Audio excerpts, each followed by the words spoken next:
Webinars.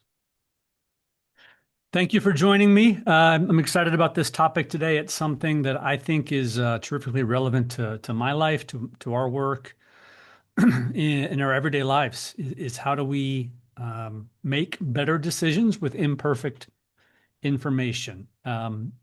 We've got 45 minutes scheduled for this. We'll see if we use all of that time or not. I would love to have you all weigh in. I've got a few instances where I'm going to ask the group questions, and I think we can all gain from each other when we are able to weigh in, whether coming off mute and talking or just simply chatting in the chat box. Well, let's go ahead and begin. I want to respect your time. I know that you all are here on time, and so let's go ahead and dive in. So this issue of making decisions with imperfect information, I want to ask first if this is an issue that you all wrestle with in your work or in your life generally. Okay. All right. Yes, absolutely, and always, 100%. In daily life, absolutely. It's common. We wish we had perfect information. We wish we had foresight to know whether every decision was going to work out well. That's just not how life works. But next question is, what makes this hard? Deciding with imperfect information.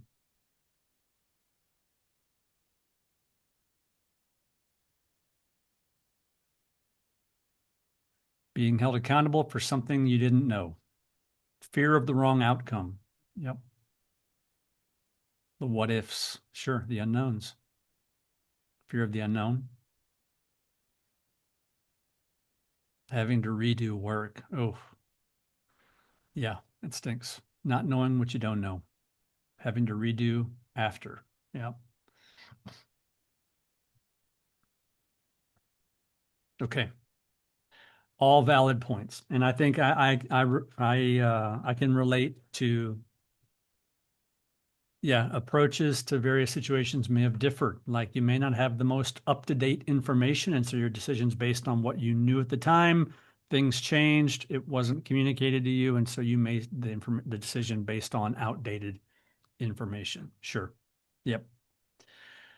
All right. Well, good. I think you all are wrestling with what prompted me to highlight this topic in a webinar because, like you, I've wrestled with this in my job, in family stuff, in finances, whatever it may be. Um, it's a factor. So, deciding without certainty. Going to have a scenario here to begin with. You're considering hiring a candidate for a senior position. The search committee is divided. The candidate is exceptional in several areas, but has limited experience in one important part of the portfolio. References are positive, but references are rarely completely candid. Do you have enough information to make the decision on this hire? What do you think?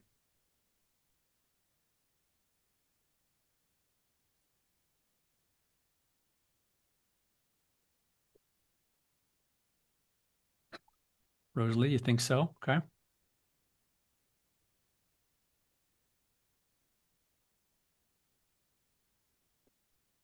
Others are not sure. Depends on the other candidates and their qualifications. Okay. So, yeah, fair point. Others think it may be good enough. Follow-up questions. Yep. It's a good point on Mary. If there's someone to coach on the areas that's lacking, and you can learn on the job as you go. So one fundamental question that's going to come up throughout this webinar is, how confident would you want to be before making the decision? What's your bent? What's your typical threshold?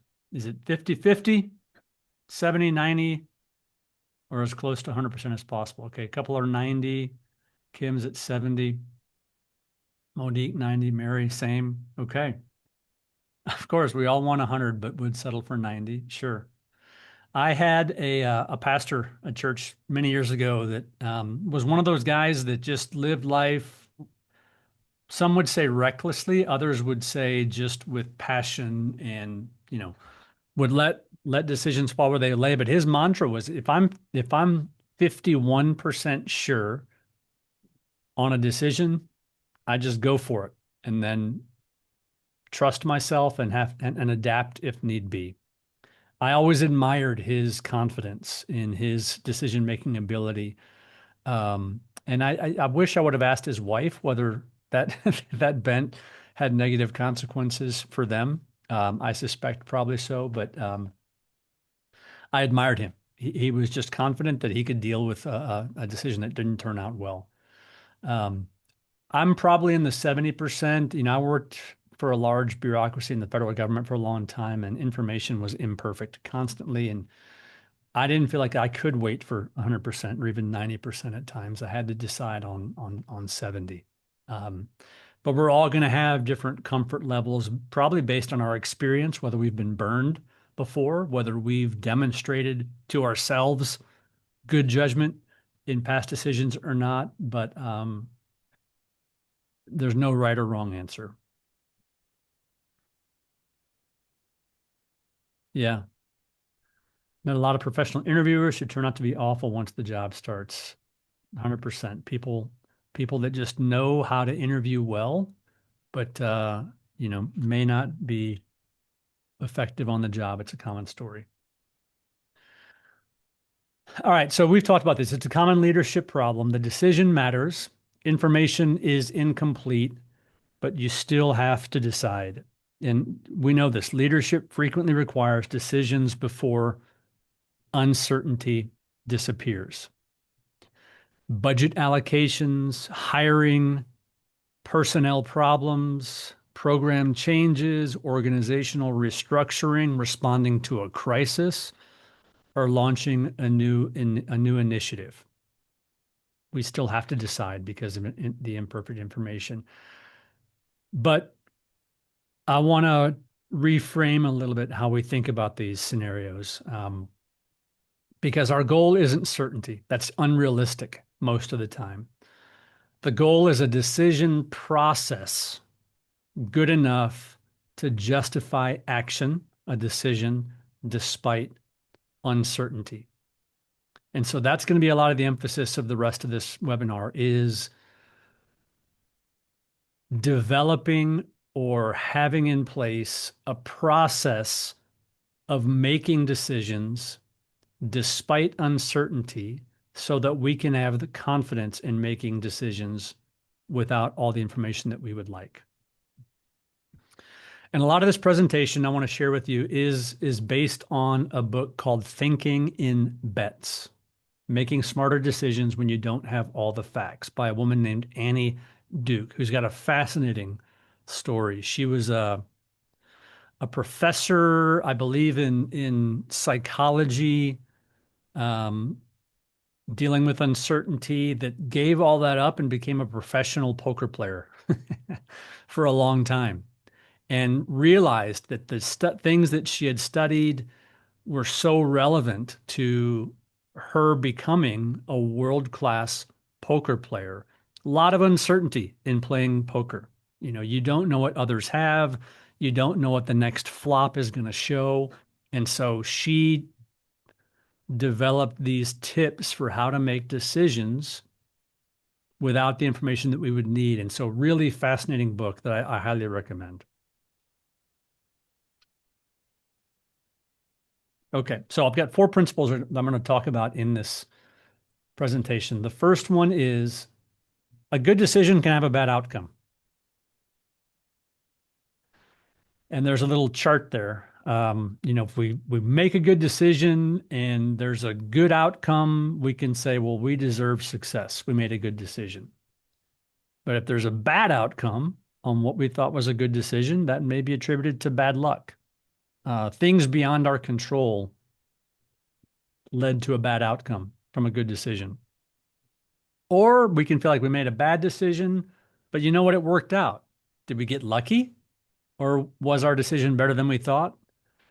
Or did our perceived bad decision result in a bad outcome? Did we deserve that failure? And this slide, I think, introduces something that Annie Duke calls resulting. And it's a bit of a trap in decision making. And that is judging whether a decision was a good one based primarily on whether the outcome turned out well. She calls that resulting, and she calls that a trap, a decision trap, because she emphasized that the relationship between decision quality and any particular outcome can be really noisy. And by that, she means dependent on things outside your control.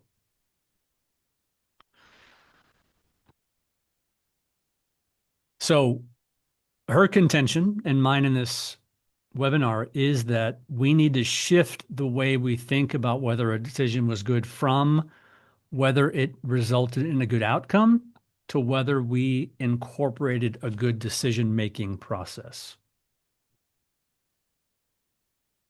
Because if leaders believe that a good decision is determined by whether there was a good outcome, naturally we're going to default to that. We need to have 100% of the information relevant to this decision before we can make a decision because we don't want to end up with a bad outcome. We're going to be reluctant to decide until we feel the outcome is certain. But again, the problem is so many of the decisions we have to make have external factors that may weigh heavily on the outcome that we could not consider in making our decision or that happened after our decision. So the reality is a good process of making a decision is going to leave us with better odds of a good outcome. It's a very different standard. Yeah, Michael Perry says the enemy always gets a vote. Absolutely.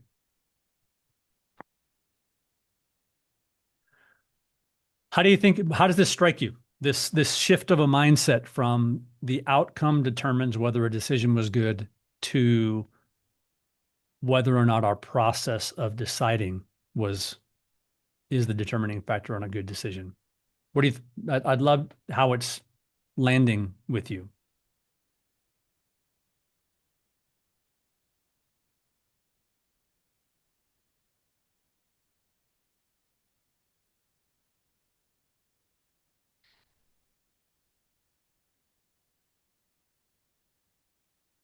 Your minds are blown. You can't even type, apparently. Um, all right, I'm going to press on, but I welcome your thoughts in the chat. Yeah. So, yeah, here's some answers coming in. Madison says, takes the weight off your shoulders. Um, okay, to me, it's similar to creating differential diagnoses with patients and explaining why for each one. Sure. All you can do is gather the information that is relevant from all the sources possible, match it with what you know of the context, and make a decision, and you can't control the outcome. Sure. Rosalie says it makes sense because I've had very reactionary leaders who always assume that a bad outcome equals a bad decision. Sure. Things we can't control determine that. Yep. Excellent. Good. Nope. Shoot. Still adapting to Canva.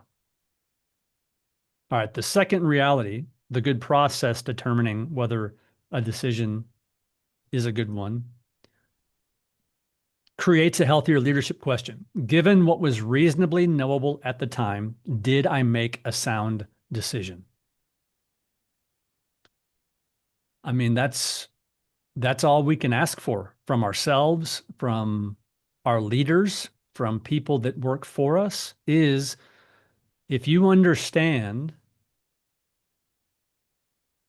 if you've gathered the relevant information that is accessible to you, you've weighed it against the context as you understand it, all the factors that are reasonably accessible to you, and you make a decision, what more could you have done to make a good decision? You considered all that was available to you, and so I would say that is a good process that increases the chance, the probabilities of a good decision.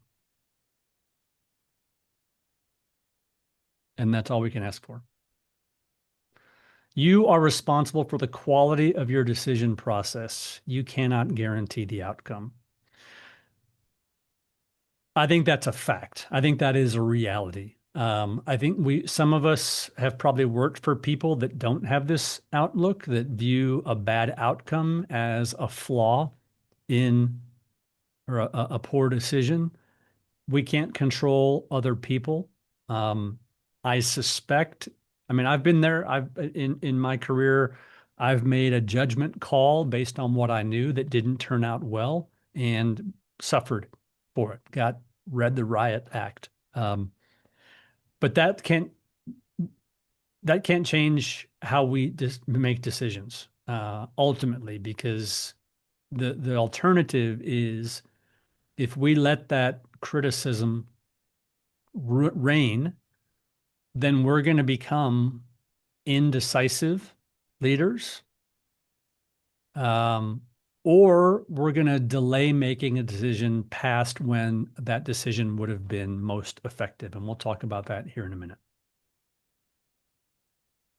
So this begs the question when we talk about having a good decision process, what steps do you think should go into a good decision-making process? What does that look like?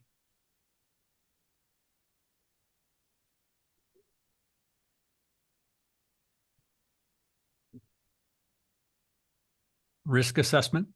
Yep. Yeah. If you've got a really consequential decision and you have time to do a comprehensive risk assessment, that's going to be really informative. Careful consideration of facts and outcomes, objective criteria, sure. Listening to as many perspectives as possible, analyzing data, the information that you have, seeking other perspectives, multiple meetings. Yeah. Again, if the more consequential, the more you may need to gather this type of information. Proper planning and a plan for the outcome, for if the outcome does not turn out as expected. 100%. Yep. Good. Well, some of the things y'all are mentioning are things I'm gonna raise here. So it sounds like you understand, what's required. I think just that mindset shift to determining the outcome or the quality of the decision based on the process is the big idea.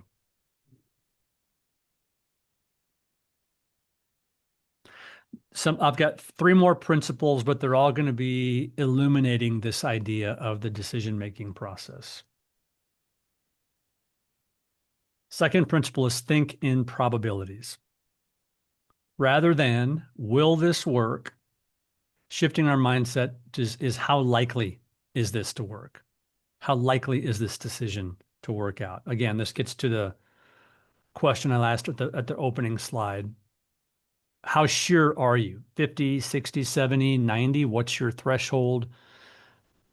But if what you know right now and you're still only 50%, it may be a trigger to you. I need to continue to dig. I need to continue to find more perspectives, more information before I can make this decision.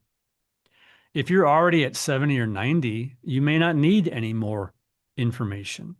Um, and I think as we go on, as we get older, as we get more experience professionally, we'll zero in on our percentages where we're comfortable in making decisions because we learn to trust our judgment through experience, through observing others. But this probability is an indicator of whether you need to gather more information or not. And I'm going to introduce these three concepts here. Certainty, I know I'm right. I think we often or very, very rarely have that certainty with a decision.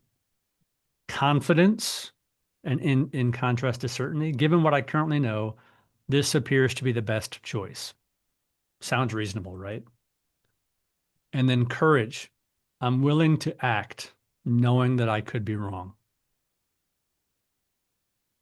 And the amount of courage you might have in a particular system decision may be dependent on the bent of your supervisor, the one that's going to be determining whether the decision was a good one. If they're solely focused on the outcome and things go bad from once or twice, your courage to act knowing you could be wrong maybe less. Whereas if you've got a supervisor that understands you've got a good process, that things may not turn out well, even with a good decision, that's going to facilitate you to have more courage, more trust in your own judgment. But good leadership often requires confidence and courage without certainty. Getting to your level of confidence and having the courage to make the decision, knowing that it could turn out wrongly. Either your process was flawed or there were things outside your control that contributed to a bad outcome. Yeah, absolutely. Well, courage is what the Allies had on D-Day. Well, that means you talk about a consequential decision with imperfect information. Eisenhower and his staff had to decide how and when to invade Europe without perfect information on the Nazi positions, their level of forces, the weather. I mean, so many things outside of their control. But courage, man, courage to make that decision, courage for the people, the men that landed on those beaches. Yeah, it's mind blowing the amount of courage that took, but the decision was so consequential, and the implications of failure to act were so consequential that it's a decision that had to be made, and thankful that it turned out to be, despite the loss of life, the good one. Okay, third principle: don't ignore the cost of waiting. Waiting may cost time, opportunities, morale, money, credibility, and momentum. Have any of you all worked for someone who tended to delay a consequential decision beyond what you thought was reasonable and that had real consequences? 100%. Yep. I'll share an example here in a second. And I think leaders don't often think about that part, that credibility. Sure that people understand there may be 2 years. Oh my gosh. Um, People understand that waiting may cost time, opportunities, but fail to see how delayed decision making and indecisive leader can affect morale, credibility, and momentum. All right, I'll share now. So I worked in international development overseas for 16 years and lived in El Salvador for 4 years doing anti-gang violence work. And we had an amazing leader over this whole organization, just an energetic leader, incisive, fun, motivating, and really the morale and the productivity of our work was through the roof. He got promoted to a different location in Colombia. Someone was promoted through the ranks to succeed him, who frankly was promoted beyond his capabilities and got into this senior leader position and just did not know how to make consequential decisions. And so his response was to delay because he was seeking perfect information, certainty of result. And that worked for him because he just didn't feel comfortable making a decision. But the effect on all of us underneath him, it was remarkable how quickly morale tanked because people in our line of work want to feel like our efforts are making a difference, that we're advancing the ball, whether it be in research or education or medicine. We want to feel like we're making a difference. And when you've got a leader that fails to make a decision and things grind to a halt, that is incredibly demoralizing.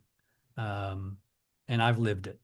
And so the encouragement is don't be that kind of a leader. You're going to have to at some point make decisions without all the information that you would like and just deal with the result because inactivity has real present and long-term consequences. You've got to be able to compare what is the cost of waiting for more information against what is the value of getting more information.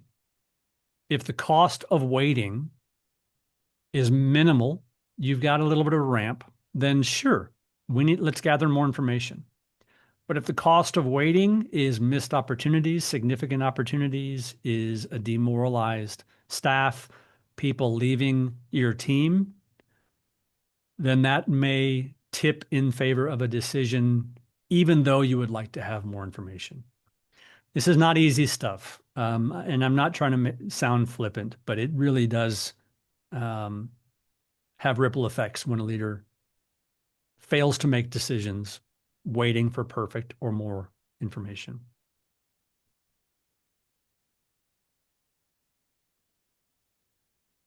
All right. And the last principle, and I like these. This is called pre-mortem and backcast. And again, this is from Annie Duke's book, Thinking in Bets. So a pre-mortem is essentially for both of these, before making the decision, you travel to the future. You think 6, 12, 24 months down the road. And the pre-mortem is imagine it's 1 year from now. We made this decision and it failed badly. What happened? And gathering your people with you and just think through, okay, if this decision that we've invested our time in thinking through, we're on the cusp of making, if it goes bad, how did it go bad? And just trying to think through what that process looked like if you're, thinking a ways ahead. That's going to be a fascinating conversation. Whiteboard all the things that could have derailed this decision. You've got that. All right. And the backcast is now reverse it. It's 1 year from now. This decision was extremely successful. What had to happen for this decision to work out? And again, gather your people, jot it out. And so you've got the pre-mortem and the backcast, and you've thought through all the factors that could have just, derailed this decision or helped it to work out. And once you've got those, then you can think through, okay, now that we've thought through this, at least the best we can sitting here in 2026, what should we do now because we know these things? So you've identified things that are risks to a successful outcome, things that can foster a successful outcome. Does that change the decision? Does that open up avenues of more information that you want to gather? Does that say, okay, we need to make this decision now because we see that this delay can have real consequences? It's an intellectual exercise that really can be telling. And so, any of you all been through a pre-mortem or a backcast? Have you all used that opportunity before? I have not. Okay. Yeah, Michael, the military decision-making process is great with this. Sure. Yeah, red teams and all that. I say I haven't, but I did an Army War College Masters, and we did some of this war gaming that involved some of this type of analysis. Yeah. Michael, I don't know if you're willing to share, but if you're willing to, if you could share quickly just about how this has played out in your military experience. Are you saying talk about it or just put it in the chat? Well, I mean, talk about it if you're willing. Yeah, I think I will say this much.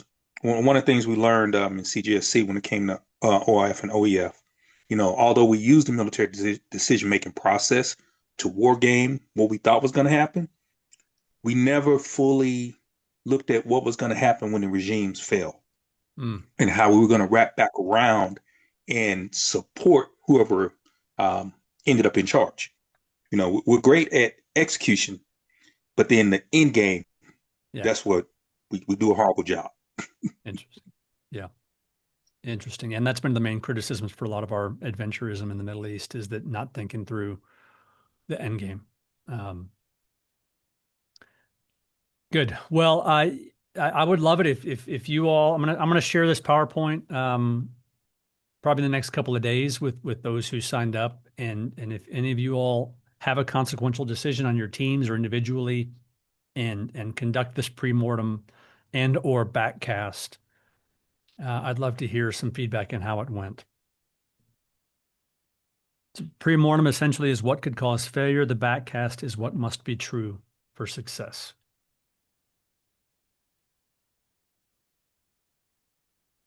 So big ideas as we get close to the conclusion here is leadership doesn't require certainty. You may feel like it does at times, your supervisors may feel like it does at times, but that's not even a decision. If it's a certain outcome, then there's no decision there.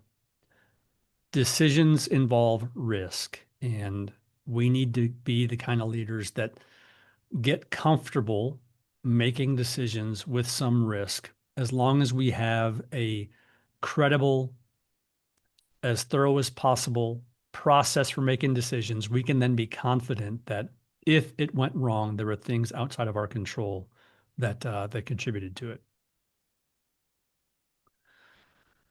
Leadership requires a solid decision-making process, which involves gathering the information that matters, recognizing what remains uncertain, and identifying our assumptions that could be flawed in those decisions. Pressure testing your thinking, whether it be through the pre-mortem or the backcasting, and then finally having the courage to decide.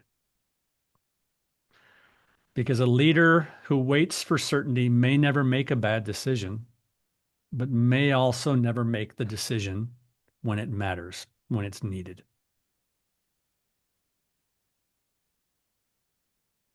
All right. Any closing comments, reflections?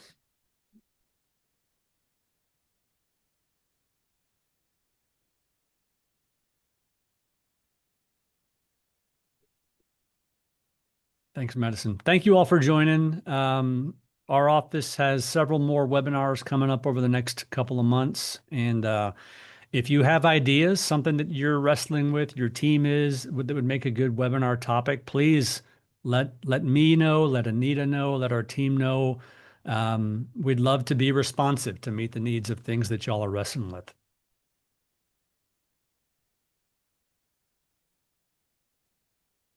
Thank you. Have a great day.